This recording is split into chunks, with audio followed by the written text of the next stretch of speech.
Near the summer solstice, a wave of life approaches southwest Alaska. Just a few weeks before, tens of millions of sockeye salmon were spread across thousands of miles of the North Pacific Ocean. And the first of the salmon are returning, determined to spawn or die trying. As they arrive at Brooks River in Katmai National Park, Alaska, dozens of brown bears congregate to partake in the feast. For brown bears, a species that must eat a year's worth of food in fewer than 6 months, the return of salmon will help sustain their survival in a competitive and challenging environment. Welcome to Bear Camp 2020, brought to you by explore.org in Katmai National Park. My name is Mike Fitz, resident naturalist with explore.org, the world's largest live nature cam network. Joining me today are National Park Service Rangers Naomi Boak and Brooklyn White. This is the first of dozens of live events we plan to host this summer. And Brooklyn and Naomi, I'm very glad that you can join me today, so thank you. Glad to be here. This summer on Bear Camp is full of drama and suspense. Last year brought another very large salmon run, one of many during the last several years. And by the end of the summer, the bears were healthily huge. During this live chat, we'll look ahead to 2020, kind of connect some things back to last year, and preview some of the storylines that you can follow this year on Bear Camp. Before we get into that, though, I want to give our rangers an opportunity to introduce ourselves. And we'll start with the ranger wearing the flat hat Stetson, who many of you probably recognize from last year, Ranger Naomi Boak. Naomi, welcome back to Bear Camp. Thank you. I'm very happy to be here. I am Ranger Naomi Boak, wearing the gray and the green this year. Very happy to be doing that. I am the media ranger here on the ground at Brooks Camp this year. Last year, you may have recognized me. I was the Katmai Conservancy media ranger, and I am a confessed Bear Camp addict since 2000. So I am not seeking treatment. This is my treatment. And many of you will know Brooklyn from last year's Fat Bear Week. She was my partner in crime for Fat Bear Week. So Brooklyn, why don't you tell everyone about yourself? Yeah, thank you so much. So I have been working in Katmai. This is my 5th year, though it's my 2nd year getting to work on this side of the lens. I had the opportunity to work as a conservancy ranger like Naomi last year, but then I was able to jump into the media role to assist with Fat Bear Week at the end of last season, which was so exciting and so fun, and really inspired the opportunity to be a media ranger and continue that partnership with Naomi this year. So I'm so excited, and I love Katmai and the bears, and being able to be here in this role to engage with all of you is really exciting. Yeah, and both Brooklyn and Naomi were instrumental in the success of Fat Bear Week last year. So maybe you discovered Fat Bear Week for the first time in 2019. Maybe you're a veteran of the Fat Bear Week campaign and of the bear cams, but these two individuals made it a wild success last year. So it was it's wonderful to have both of you back. And like I mentioned earlier in the broadcast, I'm the resident naturalist with explore.org, and I am also a former park ranger at Katmai as well. So I first discovered Katmai for myself in 2007 when I went up there to work as a ranger. I worked there for several summers, several years, and then after I left my position with the National Park Service, explore.org was generous enough to pick me up and allow me to continue to share my love of Brooks River with everybody. So I'm very thankful for this opportunity and excited to be back for another season of Bear Cam this year. You know, we've talked a bit about ourselves, and we've mentioned Katmai, we've mentioned bears and salmon, but we haven't actually discussed and introduced where Brooks River is. So if you aren't familiar with Brooks River and its location or Katmai National Park, let me take you on a quick little tour here, and hopefully our wonderful producer who's working behind the scenes can cue that up for us.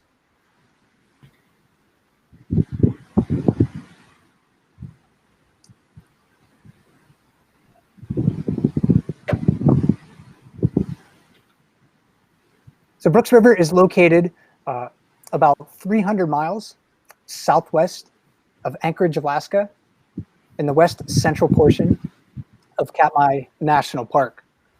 The river itself is fairly short. It's only 1.5 miles long.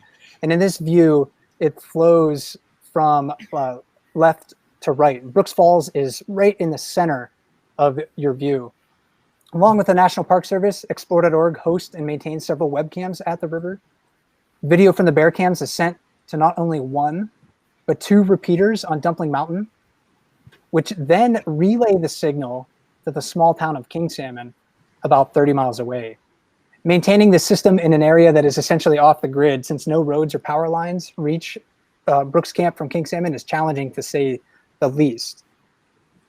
And I would like to, of course, thank all of the people who work behind the scenes at Explore.org to make the bear cams a reality. I think everybody needs bear cam in this challenging year that we have this summer.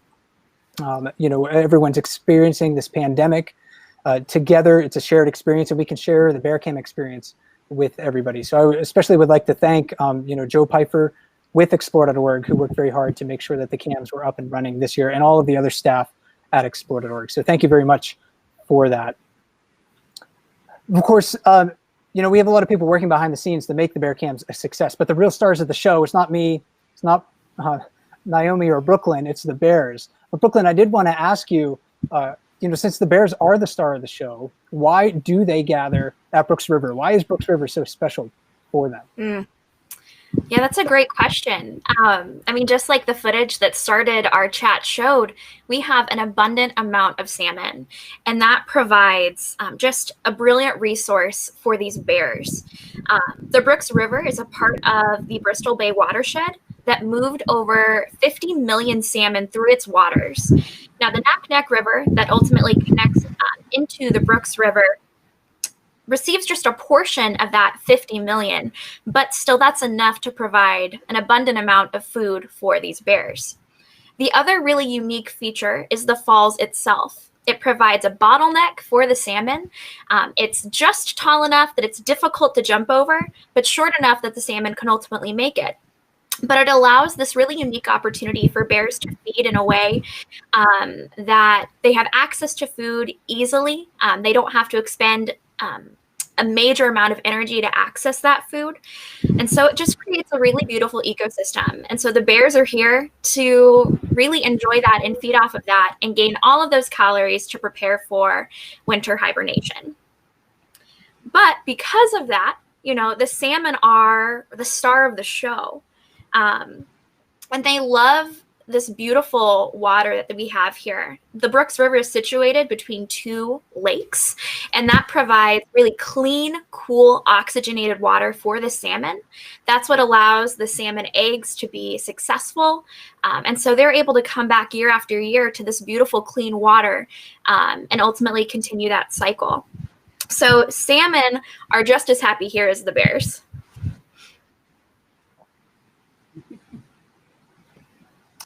And Naomi, can you speak a little bit about what's happening now? I mean, the bears and the salmon are the focus of Brooks River. However, you know, like I mentioned before, there's everyone around the world is experiencing a pandemic right now. So what's happening at Brooks River, and how does you know, COVID and the coronavirus affecting the experience, your experience and the visitor experience at Brooks River? Yeah, well, it's affecting it a lot. You know, this may be a very remote place and hard to get to, but the virus is a savvy traveler, so we're concerned about it here too. This is my favorite time of year at Brooks. I love it. More and more bears come each day. There's a surprise every day. The salmon have arrived. You see all the birds with their chicks. It's an amazing time. But it's a little different this year. Normally the park opens on June 1st. We arrive as rangers and park staff in May. Because of COVID-19, We did not arrive here until last week. We had to quarantine for 2 weeks in King Salmon and have 2 COVID tests. So we only have half the staff that we would in a normal year because we had to limit housing for social distancing and isolation. The good news is that it's kind of wonderful being here with fellow rangers and lots of bears. The bad news is that so many people had their trips canceled or postponed. And I do love being out visitors and interpreting for them. We are asking people to social distance when they come out here. The park is scheduled to open no sooner than July 1st, only for daily visitors, no overnights. First overnights, the first time that could happen would be July 23rd.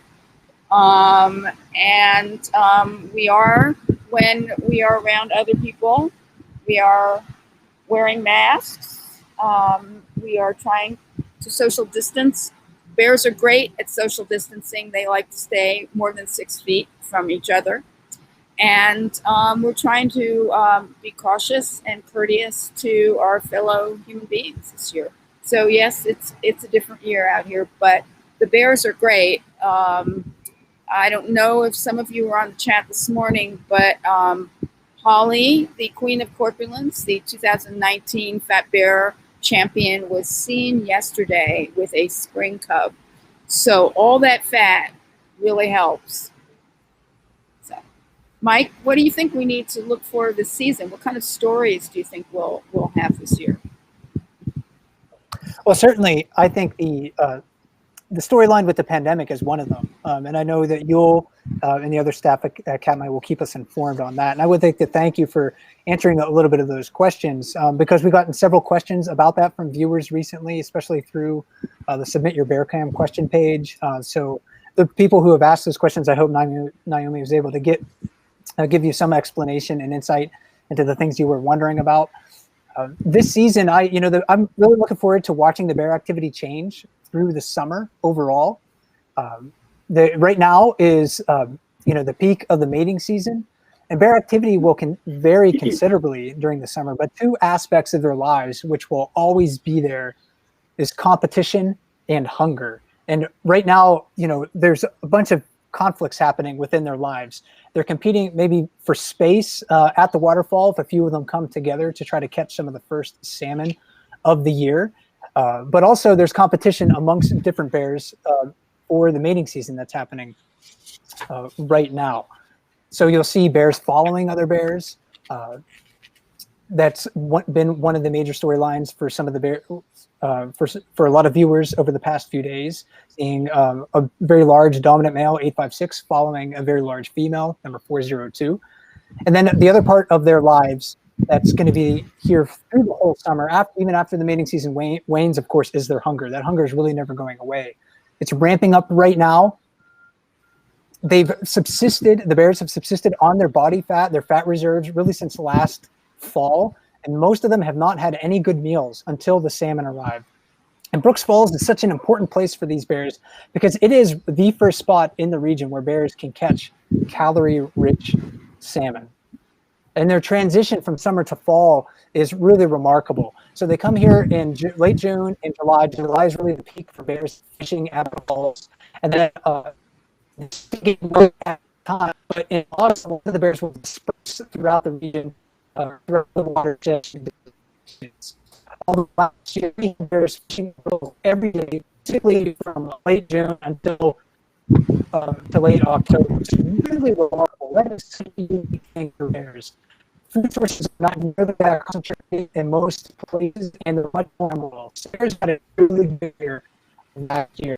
And in September, we'll see them become really, instead of what they look like right now, kind of thin and lean and ragged looking. In September, they'll be thick and glossy with a lot of body fat.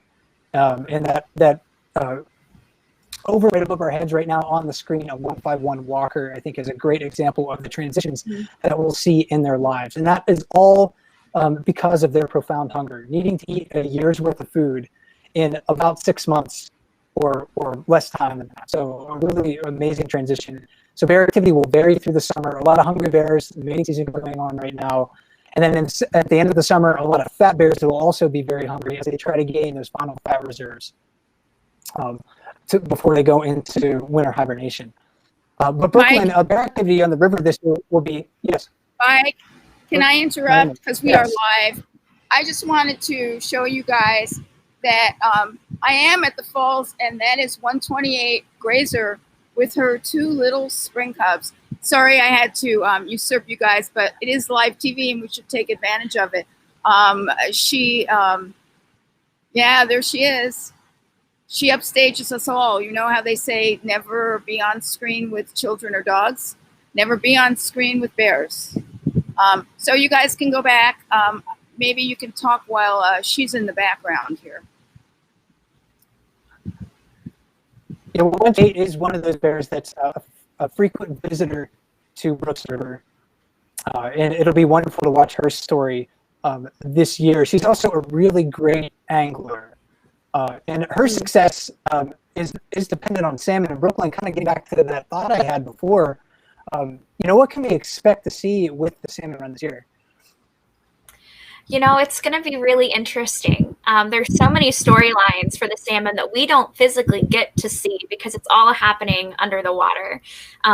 Thankfully, we do have an underwater cam that gives us a glimpse into that when we're not seeing them jump the falls.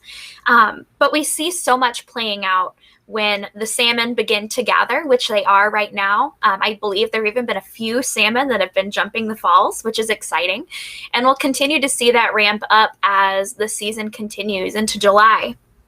But, the salmon story begins very small as an egg that is incubating in the red once it has been spawned. And so we see that salmon journey continue, and we hear about the process that salmon goes through as it then journeys out from the river to the ocean and then ultimately back again to then come to, within inches oftentimes where they themselves respond in their natal streams. And so there are many salmon that come back to brooks every year as they are returning to the place that they themselves respond. We know that there are salmon that make their way all the way up Brooks River, some of them jumping the falls to make it into other tributaries that feed Brooks Lake or even further out. And there are some salmon that may never actually get to the falls because that was not their goal in the first place. The salmon experience is going to be very special and individual to each salmon. So we'll get to watch those stories as we see, hundreds upon hundreds of salmon jumping the falls, making it either to the place that they themselves are attempting to go or feeding a bear that is going to be able to utilize those calories. And then we'll potentially even see, salmon that are guarding the red that they have dug after they've spawned their eggs. So hopefully we'll get to see all of those stories play out. But each one is going to be unique and different, just like the bears that we're getting to watch on the cams. So Naomi, do you have a particular bear that you are excited to watch this season? Well, I think I've revealed myself. 128 Grazer very kindly joined us for this chat. I asked her to come. I definitely is a bear to watch. When she had her first litter of cubs 4 years ago, she was very fiercely protective, and she even challenged 856, who is the most dominant bear. She challenged the biggest bull. She was fearless. But, this is her second litter, so she may decide to be calmer this year. I have seen that in terms of people, she's been very calm around us, but I haven't seen her around other bears. I don't know if you noticed when she was just at the falls, looking around a lot. You guys who've been watching the cams probably saw her tree her cubs. So I am very interested in watching 128 Grazer, and I thank her for her appearance. Mike, who are you interested in this year? I like to follow their stories, of course. Grazer's one of them, but one that I am interested in watching because he has a very unique story is number 503. Something incredible. although I prefer the name because he's no longer a cub. He's growing into a very big adult. He was emancipated as a yearling in 2014, and then was subsequently adopted by number 435 Hollow, and then now he's grown into a very large adult or young adult, and he has the potential to grow even bigger. So I'm curious to see how he progresses into or through the hierarchy at Brooks Falls, because over the past few years as a young adult, he's sort of been a happy-go-lucky bear, a lot of food around, very playful bear, very tolerant of other bears. However, his priorities could change as he matures into a full-grown adult. So I'm wondering how he's going to fit into the hierarchy this year. Is he going to be more competitive, trying to push other bears away from fishing spots, or is he going to retain some of those more tolerant characteristics that he had in the past? So that is one bear that I'm very curious to watch. But Brooklyn, I know that there was one bear that you were also very interested in watching too. You know, my girl, 435 Holly, the Fat Bear Week champion of 2019. We've already heard some really exciting updates about her returning with a spring cub. So we know, as Naomi said, that fat was very helpful in a successful return with a cub this year. Her story has always been so interesting, even as Mike, you mentioned her adopting a cub while she already had a cub of her own. And just, she's had a very unique story. And so many people are familiar with that story and have heard of she's almost been referred to as like this Wonder Mom, Super Mom bear. And it's just really special to see even last year, her relationship now as a single bear, gaining all of this fat.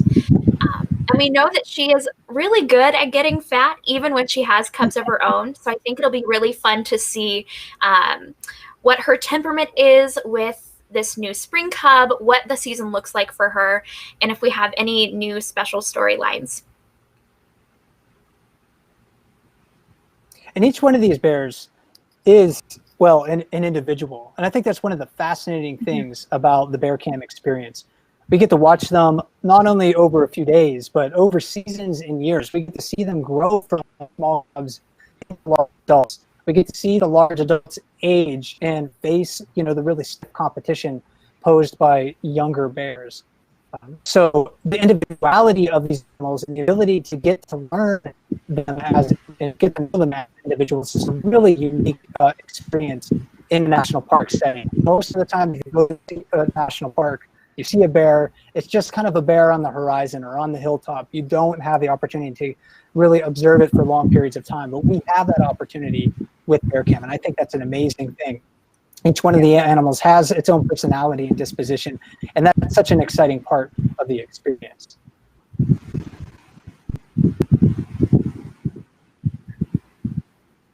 Of course, one of the other exciting parts of the experience happens to be the hierarchy and the interactions between bears. So Naomi, I think you wanted to speak a few words about that storyline. Yeah, the hierarchy is very interesting because having a hierarchy and to know who's top dog and where they sit in the hierarchy enables them to fish successfully fat without getting fights all the time. They know if there's a bear who's higher in the hierarchy than they are in a fishing spot they want, they may not want to challenge that bear. So that looks like bear 747, our largest bear, in a favorite fishing spot, the jacuzzi. If you take a bear like 856, who is currently our most dominant bear, there he comes, and he's got 3 priorities right now: mating, eating, and being dominant, and not necessarily in that order. I mean, he will leave the jacuzzi and race after another bear just to show that bear that he is more dominant and he's top bear. And I think a story to watch is 10, 8.56, the most dominant. He was challenged last year by 6'8". He's usually challenged a little by 7'4". 7'4" looks a little injured this year, so I don't know what will happen with that. But I would definitely watch the hierarchy story, because now is when they're establishing their positions, and you know, dominance isn't all about size. It's about attitude, and 8.56 has the attitude. So that's another storyline we're privileged to watch around here, Mike.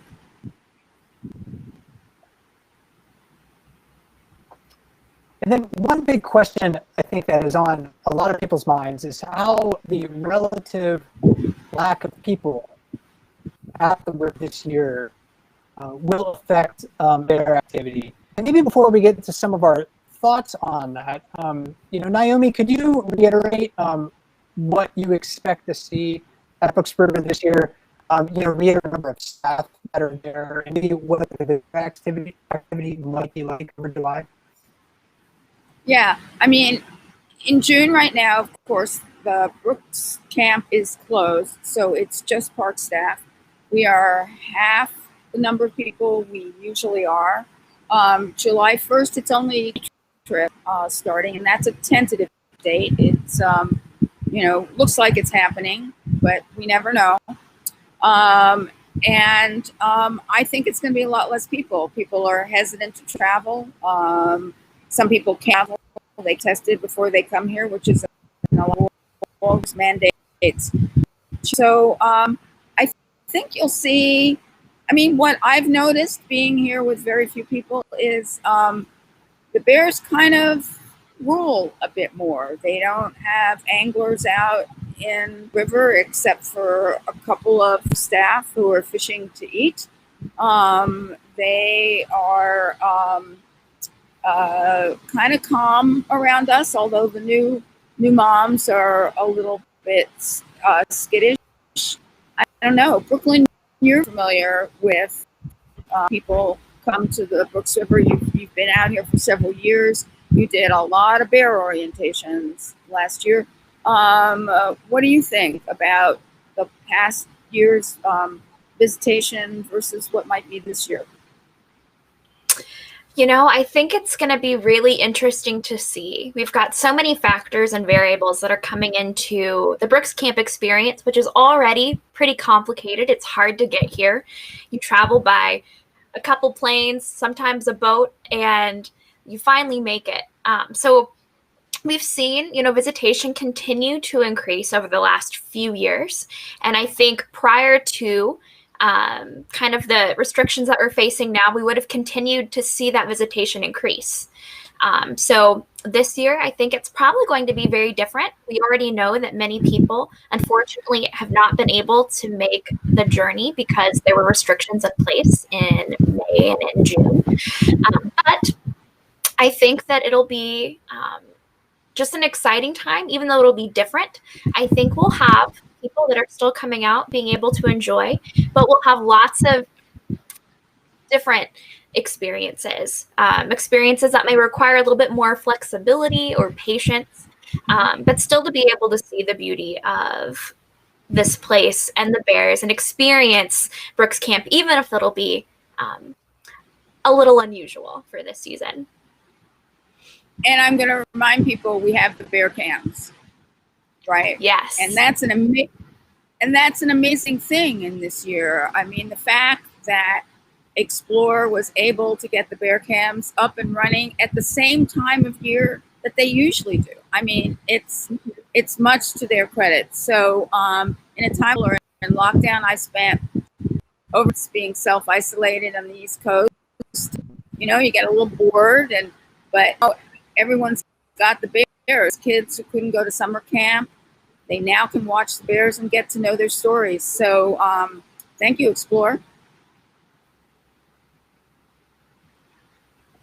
Yeah, it is remarkable. I think all needed bear camp more than any other time in our lives.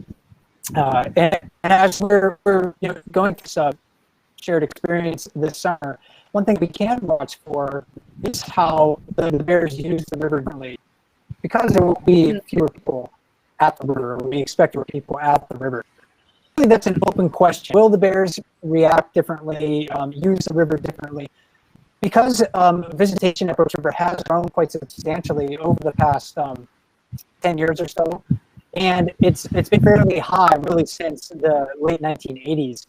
The cohort of bears at the river is mostly what you could consider a population that's habituated. So what that means is that they're tolerant humans to some extent. Others are just moderately tolerant of humans.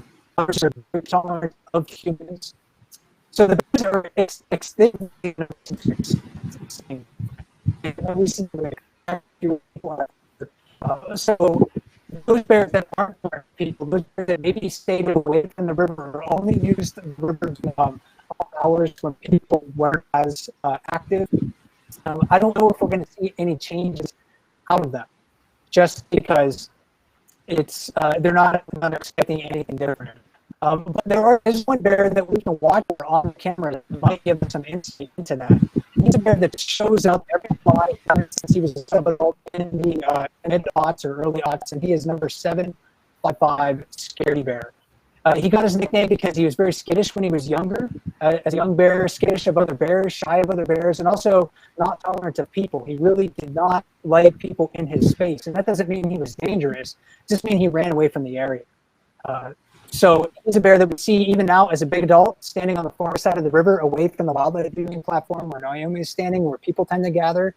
Because bear, for him, people are a competitor in his mind. They're a physical competitor for space. Even if we're not trying to displace him from a resource, he'll see us and stay away. Mm-hmm. So I'm wondering this year, if he comes down to the falls, will we see Scaredy Bear move to maybe the near side of the river more often if there are less or fewer people on the wildlife viewing platform? I'm not sure. It's an interesting story to follow. I suspect that we're not going to see a really big change among the bears at Brooks River this year, but I am certainly willing for the bears to prove me wrong on that. So that's another really important storyline, I think, for us to follow this year. Any other thoughts they like from to either of you? Surprise us. Well, the bears Yes, like they to do. surprise us all the time. So my only other thought We is just I'm have really looking forward to this season. Yeah. Well, you know, we just have a few minutes left in our program, in our chat today. Before we conclude, however, I want to plug a couple of tools that everyone at home can use to enhance your bear cam experience. Of course, I want you to join the live chats with myself and the Rangers throughout the summer. Brooklyn and I will be online tomorrow afternoon at 2 p.m. Eastern time for a text chat right here on this live chat channel. So it won't be a video chat, but it will be a typing chat in the comments below. So I hope so then. But also, I want everyone to go to Katmai National Park's website and download the Bears of Brooks River, an identification guide to their lives and habits. That is the bear, what we nicknamed that Bear ID book.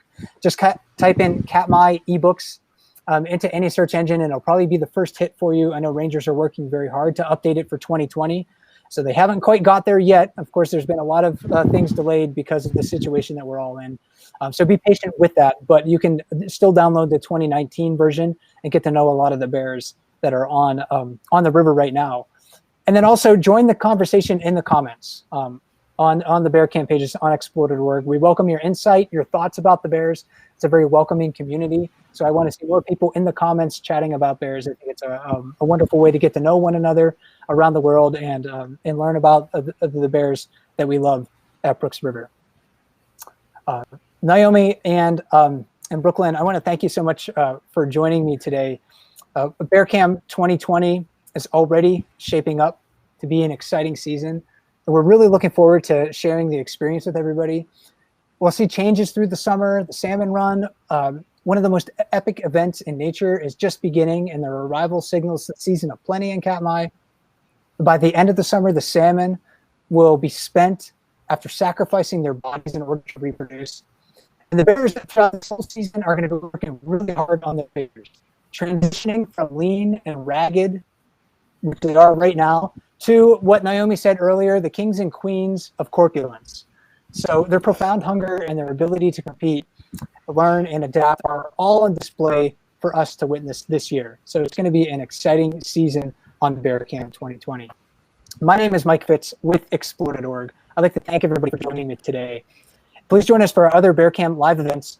And remember, if you can't bear it, then don't swim upstream. Have a great day, everyone, and I'll talk to you soon.